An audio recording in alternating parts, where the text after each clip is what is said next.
Hello, check, check. I think this is recording. Yeah. So, God, all the eyes. Welcome, everyone. Thank you for attending our Thug event.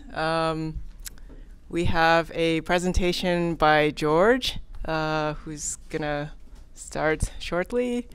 And he will introduce himself because I'm the worst at introduction or any sort of public speaking. So I'm just going to put this down now. Thank you. That's amazing. All right. It's been a while since I've been in a Thug event, and I didn't know it was this fancy. So I think I'm going to start coming out more frequently. Thank you, Fiona, for putting this together. Anyway, if you don't already know me, my name's George. And I've been in the industry for quite some time now. I graduated from school sometime in 2002. I don't remember the exact date because it was a while back. And I actually graduated from Centennial College in a digital animation program. And right after that, I sort of became a generalist, a Maya generalist per se. I did a little bit of animation, modeling, pretty much everything. And my first project is Star Hunter. I don't know if you guys have ever heard of that, but it was supposed to be a big deal back then. It was one of the first HD TV shows that was aired in Germany. Okay, so that's probably why you might not have heard of it. Okay, and then after working on that for about a year, I moved on to a company called Soho VFX, where I worked on my first film project called Species 3. I rendered something with 3-to-Light. I was introduced to that. 3-to-Light is a RenderMan compliant renderer. We still use it to this day. And that's pretty much the start of my career. And I've stayed with Soho VFX for about 10 years. And I left for a few years, and then they took me back. They didn't hate me. And if you don't recognize the logo, it's because it's a new logo. We are expanding. Soho's been in the industry for 17 years. Currently, we have It, Chapter 2, Bad Boys for Life. That's Bad Boys 3. We have this space movie called Ad Astra. I'm not sure if any of you have heard of it. And we're also working on a Disney project called Togo. Usually, our projects could range between 200 to 400 shots, just really depending on how involved we get with the project itself. And then sometimes we'll do a smaller project that might be only 50 to 100 shots, depending on the scope of work. And as I mentioned before, we are growing, and we're actually going to be moving to a new facility. So if any of you are interested and want to know more about Soho, you can talk to me about it later. But we're looking at going into our new facility sometime in August. Oh yeah, I should mention, we are going to have the world's best rooftop patio, just so you guys know. Yeah. At this point, we've had about 115 projects completed, and we are slightly over 100 artists. And then I should probably mention that I worked on Game of Thrones. So this was one of the shows I supervised there. That was a fun show. It was very exciting for all of us to work on that. We've done 231 shots on it that has been approved and went through the show. A little bit more that kind of got omitted and got cut out. We had it for slightly over a year, and we worked on episodes 1 and 2, doing some set extensions and some crowd. That's actually part of the opening sequence. We also did some episode 4, where we did a lot of Houdini work, a whole bunch of simulations. And then we did a bunch more 2D work in episode 5, adding dust, debris, blood, shot enhancements, sky replacements, the sort of typical 2D effects work. And then we also worked on some of the promo shots. Those are pretty popular. I think they released a few before the show came out. Okay, so these are the typical shots that we've done. So on the top left, you would see some dust addition, blood spatter. On the top right, we added some leaves on the tree because they didn't have enough leaves on it. Bottom left, we did some matte paintings, and then bottom right, that's kind of a typical Winterfell shot, where we only had a piece of Winterfell there, and then we added the CG Winterfell as an extension. And then we also did some dragon shots. So these were pretty exciting. These were collaborated shots with MPC, if I can remember correctly. But yeah, those were fun. So it's Winterfell and CG dragons. A lot of our work in episode 1 had to do with Winterfell. It was a lot of modeling to do.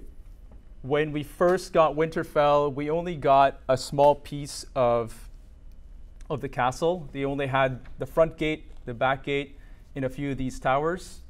And what our modeling department did was we pretty much modeled everything from scratch. So that's what you're seeing here. We had to model pretty much everything in the exterior, all the tents there, the campgrounds, armies, horses, trebuchets, the trees behind Winterfell and in the Godswood area. Added some cook fires and smoke. There's a lot of stuff to do. And then once we finished with the model, we needed to add something else because for, I think, 8 seasons, winter's been coming. So on the 8th season, winter is finally there, and we needed to put snow on everything. So here's a little breakdown of the model. Because we needed to add snow on everything, the best way to do it was to procedurally generate all the snow. So that's what we did here. We created a tool that distributes snow on rooftops of the structure. Pretty much, it'll work on pretty much any object. And it was smart enough to figure out where it should put snow and where it shouldn't. And here's an example of it on a simpler object. So you can see here on the Taurus, this is kind of what our snow making tool does. You can use a surface above where it will cast snow from. And then if there's an overhanging area, then it's smart enough to avoid putting snow in areas where there shouldn't be. And then it's made out of VOPs controlled by normal directions, a lot of race stops, and well, there's a lot of measuring and a lot of for loops. So that's what makes that whole thing. Anyway, it helped us out a lot and saved us a bunch of time having to put snow all over Winterfell. And then we also get to the promo shots. So for the promo shots, has anyone seen this? Yeah, some of you? I heard it was popular. Okay. Anyway, there's this crypt, this long crypt, where the Starks were sort of converging and meeting up. And there's this mysterious fog that is kind of creeping towards them. And anyway, that's what we needed to build. So the way we built it was we got our animation department to animate these tendrils snaking through the crypts. And we use these tendrils, the tips of them and their paths, to generate velocities and fuel sources for the smoke. And with a mix of some fields and controlling it with custom velocities, we're able to contain it to look like what you see on the right side, which are tendrils. And then we also used our own internal wedging system so that we can sim them all separately. Because if you were to sim this whole thing together, it's just going to take forever. And if you needed to change one specific one, then it would be easier if you had control over them separately. We also rendered them in deep. They was all rendered in Mantra. So any changes we had to do was pretty easy to make. So that's for the fog. And then we also did this snowstorm for a different promo shot. This one's one of my favorite shots, mostly because it only stuck around for about 2 days. So that's always nice when you can get rid of a shot in a few days.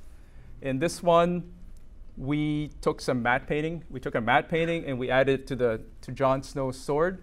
The idea behind it is that we're hinting that there's been danger that's been put on him and there's an aftermath of something that happened here.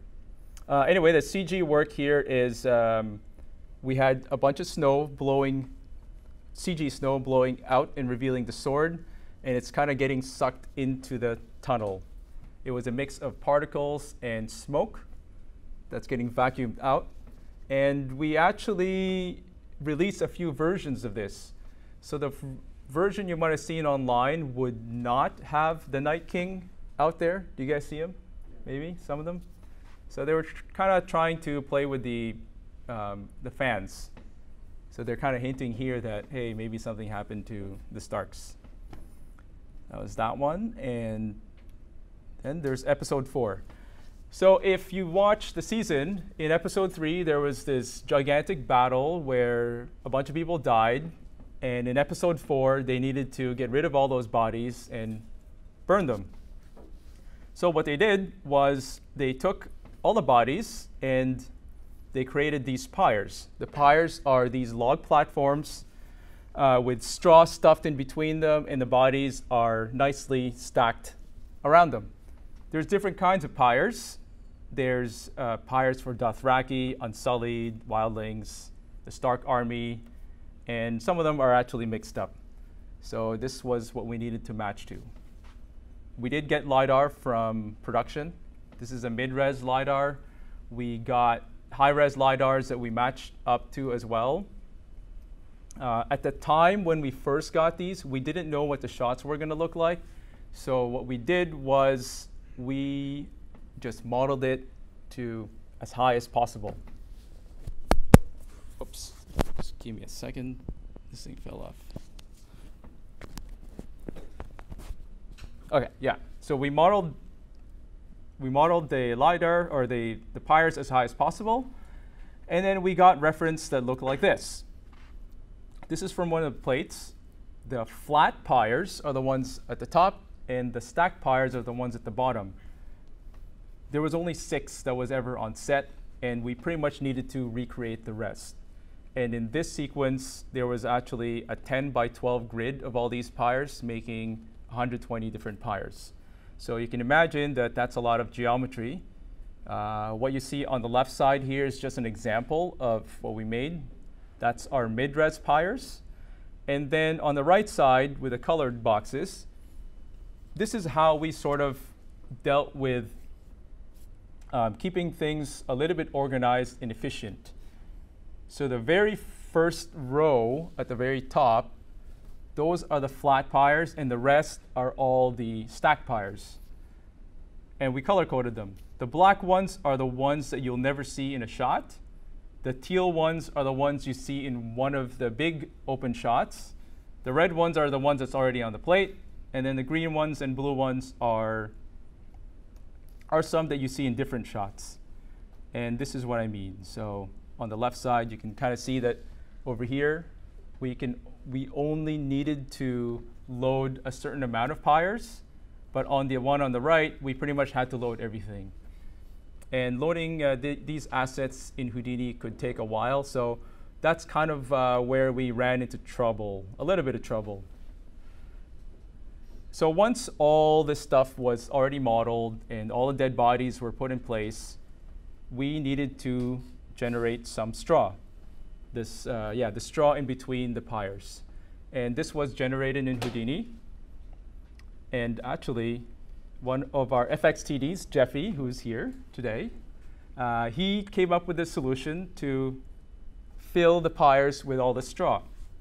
And what he did was he took the pyre geometry and he generated some VDBs out of it, and then he kind of made variations to that.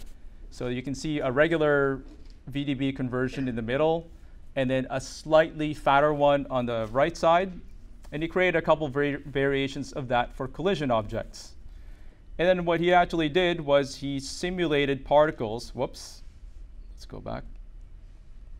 He simulated particles to emit out of the logs and collide with those VDB objects, which is what you're seeing here.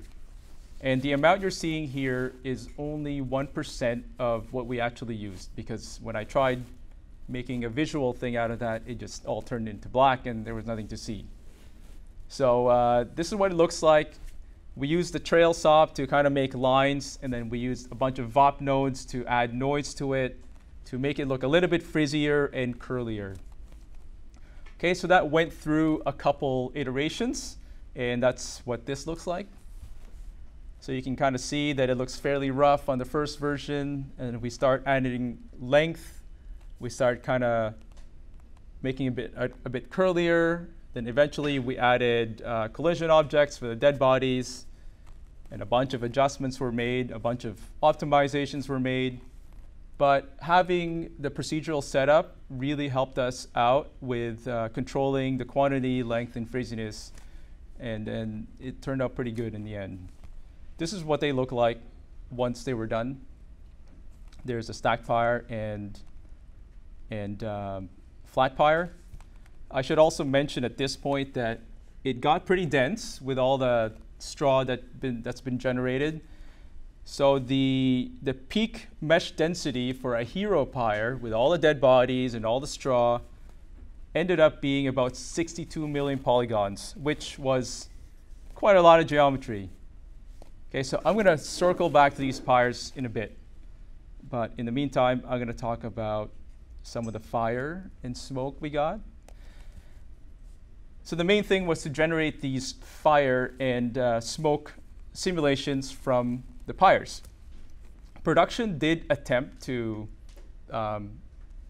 shoot it themselves, but unfortunately it didn't work out for them. You can see that the fire is kind of just going wild. It's too tall. It created too much of a firewall, and then there's this white smoke that's coming out that they really didn't like. I think it's from moisture, maybe from the wood. So anyway, they didn't like that. So our goal was to create the CG smoke and CG fire to match the exact look, behavior, and appearance of that, but be able to control the height and pretty much anything that production wanted us to do. The smoke and fire setup was done by our senior FX TD, James Albiz. So he did an awesome job tackling the issues that we knew we were going to run into getting into this.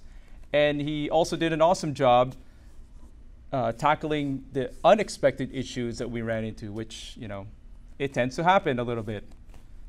So the first problem we realized was that it was kind of obvious. It was a 20-second shot. It's a really, really long shot. It's 480 frames with 120 different pyres that's going to be in the shot. So there was a large amount of fire in the scene, and we knew that was going to become a problem. The second problem we had was that we pretty much needed to show iterations to our clients. You know, we can't save and work on this for a month and not show them anything. So we needed to find a way to turn iterations fairly quickly. But I guess what's fortunate for us is that we had these reference plates to match to.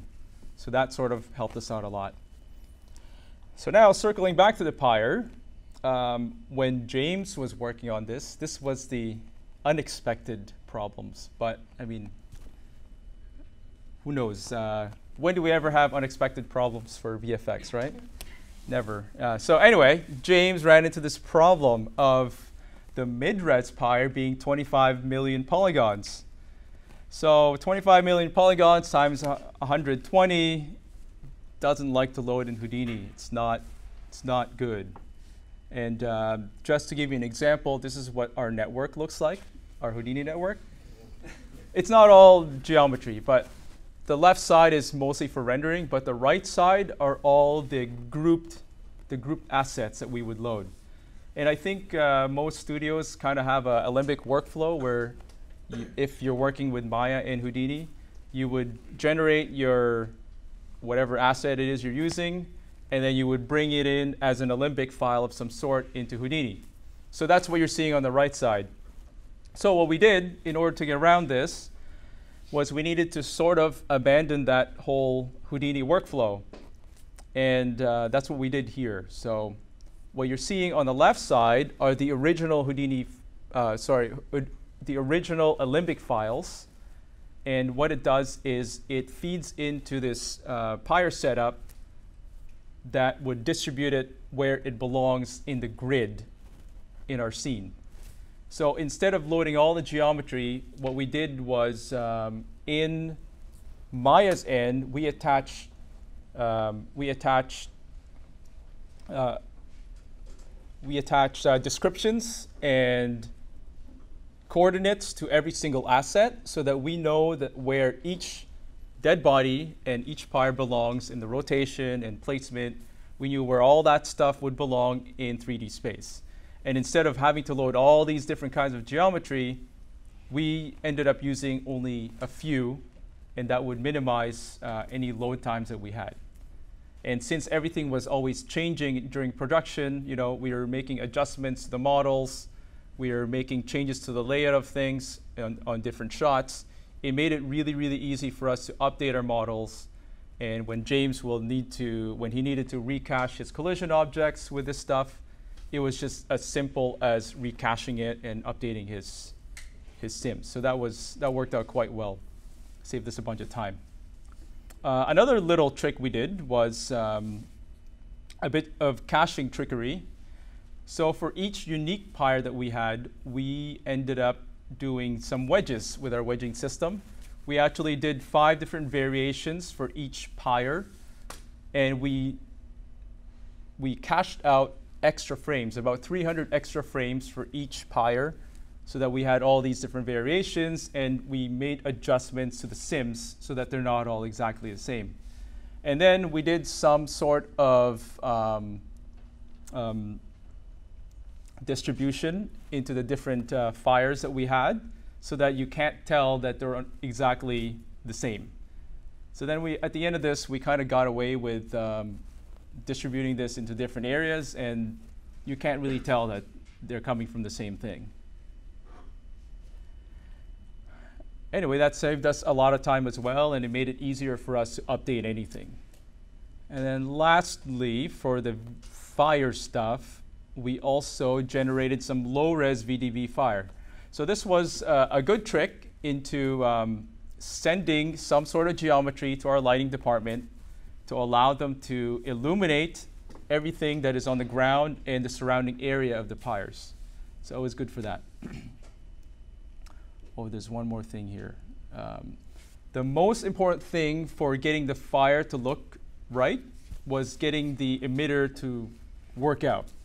And in this particular case, on the far left, that's the fuel source for our fire. The middle is the logs subtracted out of the VDB of the fuel. And then the third one is we added some volumes to add variations of height and density to the fuel source. So doing that kind of helped us not make a flame bar or a stove-like fire, which is what the clients really didn't want. Yeah, and that's pretty much it. That helped us out getting the fire to look good. A lot of our work towards making the fire look good was actually done at SOP level, because if you look at our Pyro network, here's a screen grab from our fire network and the smoke network. We didn't do a whole lot that's too overly complicated here. You have your typical static objects, your collision objects. You have some bit of disturbance settings to adjust the motion of the fire or smoke, and then you have your smoke sources and fire sources. But this is nothing overly complicated. It's actually fairly simple, and Houdini pretty much kind of just made it look good on its own. Most of the look of the fire was controlled by disturbance and shredding, and that's pretty much it. One more little trick that James told me that he did was, in order to prevent the fire from getting incredibly huge and uncontrollable, was he hollowed out the center of it so that he can control how big the fires get. Otherwise, it would look exactly like what you saw in the reference footage that we got. So with a lot of tweaking, a lot of simulating, and even more patience, we eventually got the fire reference to look pretty good. One of the last things we did was we actually simulated the fire and smoke separately.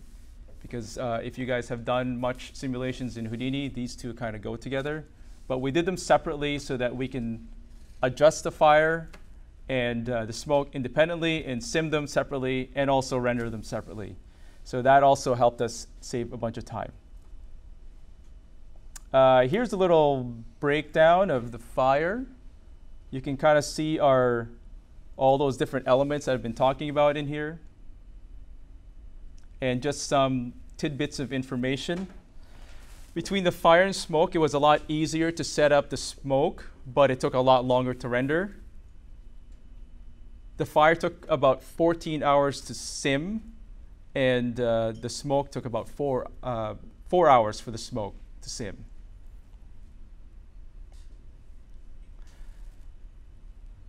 And then as far as rendering goes, the smoke, because we rendered them in separate layers, it took about between 15 to 30 minutes for some passes, only for a single pass, for a single frame. And the fire actually just rendered in minutes because it didn't really require a whole lot of lighting, so it rendered fairly quickly. And then I got only a couple shots to show you guys. It's really just the two that I've been showing you. I only got a few shots that I got clearance to show, and it's these two.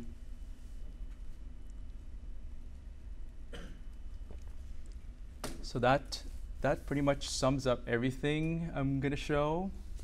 I just have one last thing to show. I'm doing a presentation on Siggraph as well this year, and it's with our Dark Pheonix shots. So does this have sound? Maybe? Yeah. Yeah? Okay. I think it's on this side.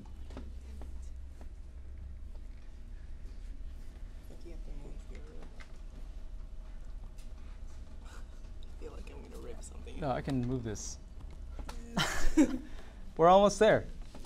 Okay, teamwork. Man.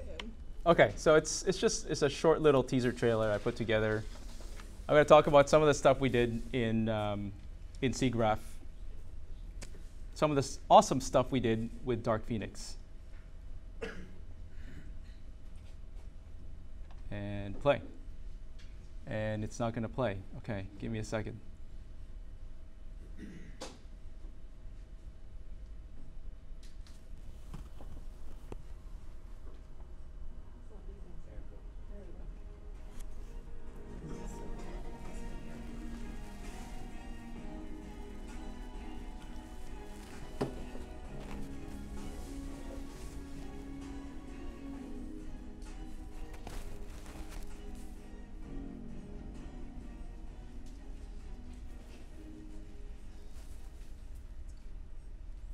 That's it. That's all I have, guys.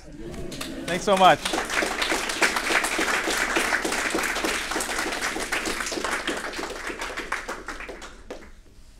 I guess I should answer or ask, or if anyone has questions, I can answer some. Try to. Yep.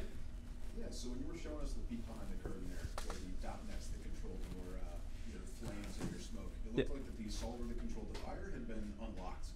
Do you mind sharing a little bit of what went on under the hood there?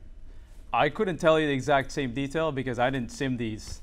I was supervising them, but there's always a little bit of customizations we do. It's never like, I don't think James did a whole lot, but there's always a little something that he might have been checking to see what he needed to do, maybe. But yeah. Yeah.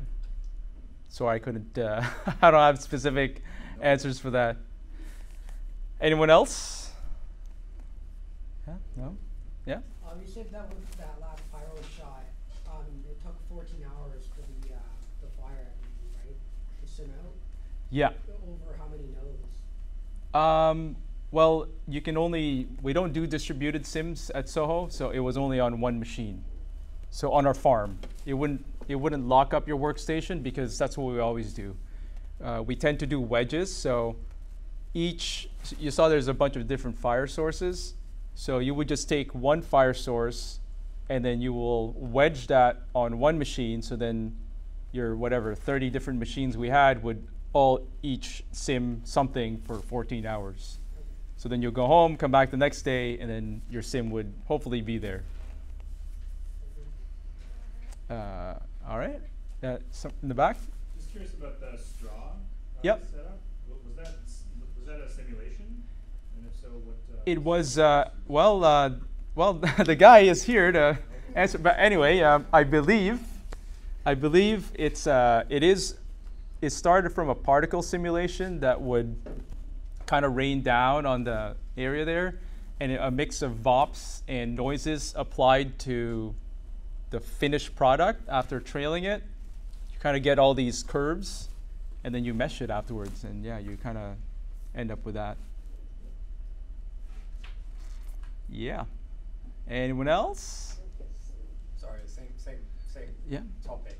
Yeah. The middle, presumably, that you're never going to see is just deleted at that point, right? You just erase it. I believe we tried to do that, and maybe it wasn't really worth it deleting it because it looked hollow. So I think we tried saving some space, but yeah, you got close to some of them, and we couldn't really do it. Makes sense. There was another question in the back. Yeah.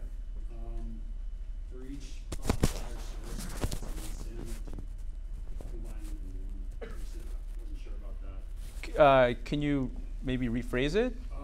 For each fire source, did you run a separate sim, and then like just composite all the results together? There is one sim for each Pyre, if that's what you're asking. Yeah. So we would run that through. But yeah, we only really simmed it for, I think, the 2 or 3 kinds that we had. So there would be like 10 altogether, that's 900 frames long. And then we would take that sim and put it on the matching one for that specific one. So if it got rotated, whatever, then the fire would get rotated as well. Oh, okay, I see what you're saying. Oh, actually, no, sorry, we didn't rotate it because then it would go backwards. But yeah, we used as little as we could because it was just, the shot was really long, and pushing out, what do you call that, Dark Pheonix, these were both kind of due at the same time. Yeah. I think that's probably what kind of gave us the most trouble is actually getting our farm to pick up Yeah. the simulation. Okay, so you did one couple sims and you moved them around. 5, actually, to be exact. 5 for each fire source. Okay. Yes? When simulating the smoke, was it like all one simulation, or is it like a smoke sim for fire? The smoke sim was a mix. So there was a fire source that was created, and then whatever, it's what you guys saw here. And we emitted smoke out of each fire, and then we emitted more smoke out of groups of fire. So there was different layers of smoke. Okay. So that's kind of, I think in one of the shots, there was more of a widespread smoke, so we couldn't just use one specific source for that. But I think the sim for that was not really that bad. It was just really rendering all those soft densities that was really slow. Do you know how much disk space that was all taking up? I didn't ask. A lot. A lot, so much that our IT person was sending hourly emails saying, delete your cache, delete your cache. You guys are going to fill up the space, so yes. Oh, there you go. Thanks, Jeffy. It was a lot. Yeah. That's the thing with the wedging. If you're using a wedging system, I think Houdini has one that's built in, but we kind of do our own. It's great for getting all these different versions, but it also eats up tons of space, especially if you're not good at cleaning up your caches. Yep. Did you use tops at all for any of this stuff? Tops. That's the Wedges. Yeah. Oh, no. Nope. Nope, I've never used it. Yeah. So what version of Houdini were you using? I think the newest one. Okay, so. I know it has its own wedging thing, but we kind of developed our own that sets the paths properly, however we liked. Yep. Is there a reason why you guys developed your own wedging? I think we kind of just were using it for a while, and we just liked how it was mostly a path thing, and that we wanted to control how it was wedging the system. And I think it was before my time at Soho. Whoever was dealing with Houdini and kind of starting it out, they didn't like the wedging system that came with it, so we just did our own thing. Yep. Curious about the creeping fog in one of the promos. Oh God, yeah, it gave me chills having to put it on this. Yeah, what about it? Yeah, like that was based on the geometry doing the emission? Yes. Was it just a straightforward setup where just the geometry was emitting the entire time? Or not all of it. Velocity or? We did use a mix of that. Actually, I did a lot of that stuff myself. It was the easiest way to art direct where the smoke's going to be because they were kind of specific about it. They wanted some of it to wrap around the statues, and they wanted some at a specific corner. So the easiest way to do it was have geometry that's already there, use it as a fuel source, but we didn't use the whole thing as a fuel source because it would just fill the screen with smoke.